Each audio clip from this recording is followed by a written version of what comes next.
Welcome to level 6 of this Goodfoot quest on motivating your people.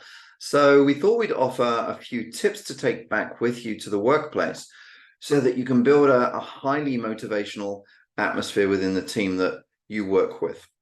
So tip number 1 from what we have gone through in this quest. Remember Daniel Pink's 3 motivators: autonomy, mastery, purpose. Have discussions with your team members about which of these switches them on the most and what it is they're looking for in those elements. Then endeavor to build those elements into the job.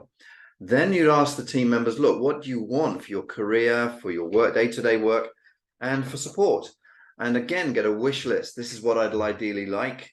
This is what I want. This is what motivates me. So by the end of number 2, we've got a clear idea of what would motivate them and what they want. Number 3 is getting real.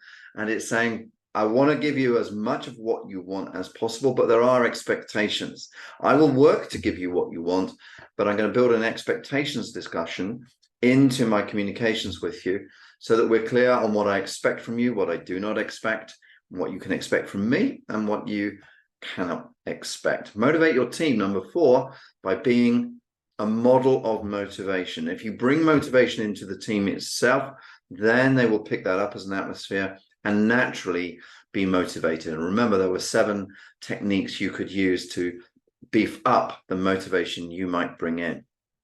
And finally, ensure you cultivate ownership and responsibility in your people. You don't want to be the person who is constantly having to motivate them.